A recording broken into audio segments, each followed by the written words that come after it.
اعوذ باللہ من الشیطان الرجیم بسم اللہ الرحمن الرحیم وَلَقَدْ أَنزَلْنَا إِلَيْكَ آیَاتٍ بَيِّنَاتٍ، اور ہم نے تمہاری طرف ایسی آیات نازل کی ہیں جو صاف صاف حق کا اظہار کرنے والی ہیں۔ وَلَقَدْ، اور البتہ، انزلنا، ہم نے اتاری، الیک، آپ کی طرف، آیات، نشانیاں، بینات، واضح، یعنی ہم نے تمہاری طرف ایسی آیات نازل کی ہیں جو بالکل واضح ہیں، صاف صاف حق کا اظہار کرتی ہیں۔ وما یکفر بہا الا الفاسقون، اور ان کی پیروی سے صرف وہی لوگ انکار کرتے ہیں جو فاسق ہیں۔ وما، اور نہیں، یکفرو، انکار کرتے ہیں، بہا، اس کا، الا، مگر، الفاسقون، جو کہ نافرمان ہیں یا فاسق ہیں۔ اوَكُلَّمَا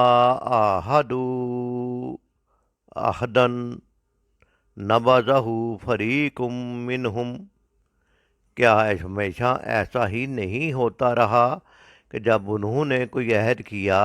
تو ان میں سے ایک نہ ایک گروہ نے اسے ضرور ہی بالائے طاق رکھ دیا۔ اوَكُلَّمَا، کیا جب بھی، عَاهَدُوا عَهْدًا، انہوں نے عہد کیا کوئی عہد، نَبَذَهُ، توڑ دیا اس کو، فریق، ایک فریق نے، منہم، ان میں سے، بل اکثرہم لا یؤمنون، بلکہ اکثرہم، اکثر ان کے، لا یؤمنون، ایمان نہیں رکھتے۔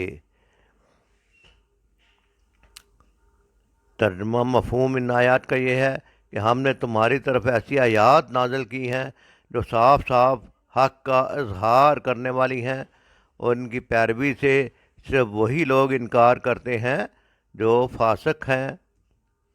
کیا ہمیشہ ایسا ہی نہیں ہوتا رہا کہ جب انہوں نے کوئی عہد کیا تو ان میں سے ایک نہ ایک گروہ نے اسے ضرور ہی بالائے طاق رکھ دیا، بلکہ ان میں سے اکثر ایسے ہیں جو سچے دل سے ایمان نہیں لاتے۔ ان آیات میں چونکہ پچھلے تسلسل یہودیوں کا ہو رہا ہے کہ انہوں نے جبرائیل علیہ السلام سے دشمنی بنا رکھی تھی اور کہہ رہے جو جبرائیل لے کے آئے ہم اس پہ ایمان نہیں لائیں گے،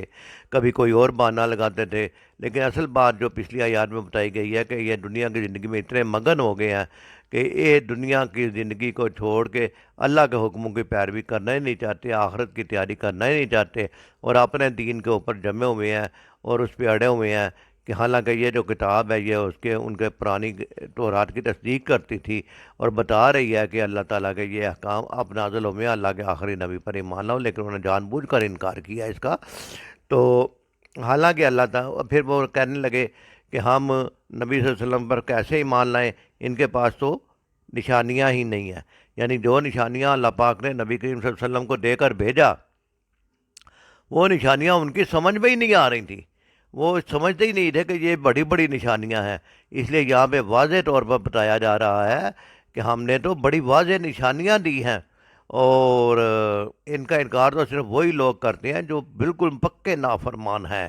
یہودی مادہ پرست لوگ تھے، اس لیے اس نشانیوں کو نہ سمجھ سکے، اسی لیے ان کے نبیوں کو اللہ تعالیٰ نے ظاہری اور مادی معجزے عطا فرمائے، جیسے مردے کو زندہ کرنا اور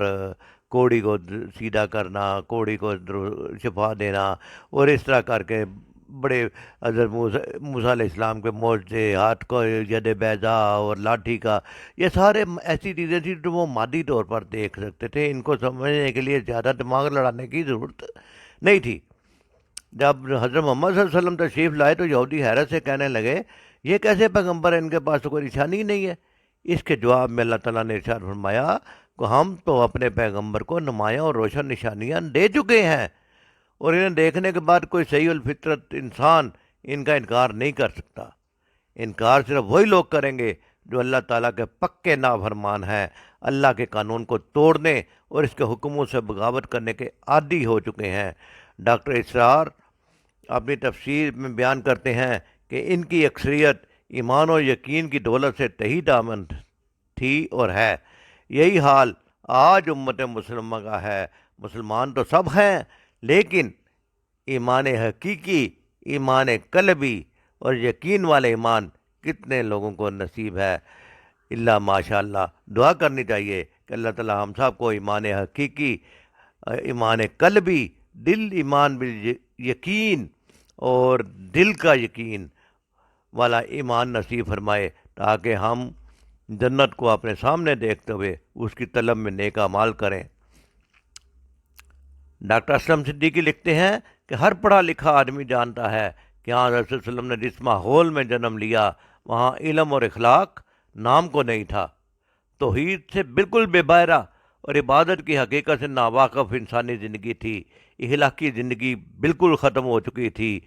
پتھروں کے اس ڈھیر میں ہم حضور صلی اللہ علیہ وسلم کو ایک ہیرے کی مانند چمکتا ہوا دیکھتے ہیں، ماحول کی ہر گندگی سے دور، شرک کی ہر آلودگی سے پاک، الگ بد اخلاقی کی ہر بات سے اجتناب کرنے والے اور انسان نما حیوانوں میں حقیقی انسان اور انسانیت کے تمام مکارم میں اخلاق کا پیکر۔ سوال یہ ہے کہ ایسی زندگی جو سراسر اپنے ماحول سے مختلف ہی نہیں بلکہ برعکس تھی، کیا اپنے اندر صداقت و حقانیت کی کوئی دلیل نہیں رکھتی؟ آپ کی زبان سے علم و حکمت کے سوتے پھوٹتے تھے۔ آپ کے پاس قرآن ایک نسخہ کیمیا تھا جس نے انسان کی بگڑی ہوئی زندگی کو راہ راست پر لانے اور اس کے دکھوں کو خوشیوں میں تبدیل کرنے کے اصول واضح کیے، اور دیکھتے ہی دیکھتے اس تعلیم اور تربیت نے ایک عظیم انقلاب برپا کیا اور ایک ایسا معاشرہ وجود میں آیا جس کی مثال چشم فلک نے نہیں دیکھی تھی۔ انہی لوگوں میں عالم، زاہد، جرنیل، جج، معلم، کامیاب تاجر، مجاہد، حکومتوں کا نظام چلانے والے پیدا ہوئے۔ حضرت عمر رضی اللہ تعالیٰ عنہ جیسے عظیم حکمران پیدا ہوئے جن کے حکمرانی کے اصول آج بھی دنیا میں کاربند ہیں، چل رہے ہیں۔ سوال یہ ہے کہ یہ سب کچھ دیکھنے کے بعد کیا کوئی نشانی ایسی نظر نہیں آ رہی کہ ایک ایسے ماحول میں سے ایک ایسا ہیرا اٹھ کے چمک رہا ہے اور ایسا اخلاق لوگوں کو سکھا رہا ہے، ایسے رازوں سے پردہ اٹھا رہا ہے جن سے دنیا اب تک ناواقف تھی؟ ہاں، رسول صلی اللہ علیہ وسلم کی اپنی ذات گرامی میں ایک معجزہ ہے کہ اس طرح کی مثال نہ اس وقت دنیا میں کوئی تھی اور نہ ہے، جس کی مثال لانے سے دنیا قاصر ہے اور قاصر رہے گی، اور یہ وہ آیات بینات ہیں جن کا انکار کرنا کسی صحیح الفطرت اور صحیح الدماغ اور غیر جانبدار انسان کا کام نہیں ہے۔ یہ کام صحیح صرف وہی کر سکتا ہے جو فاسق ہے، نافرمان ہے، اور جس نے نافرمانی کا وتیرہ اپنے دل میں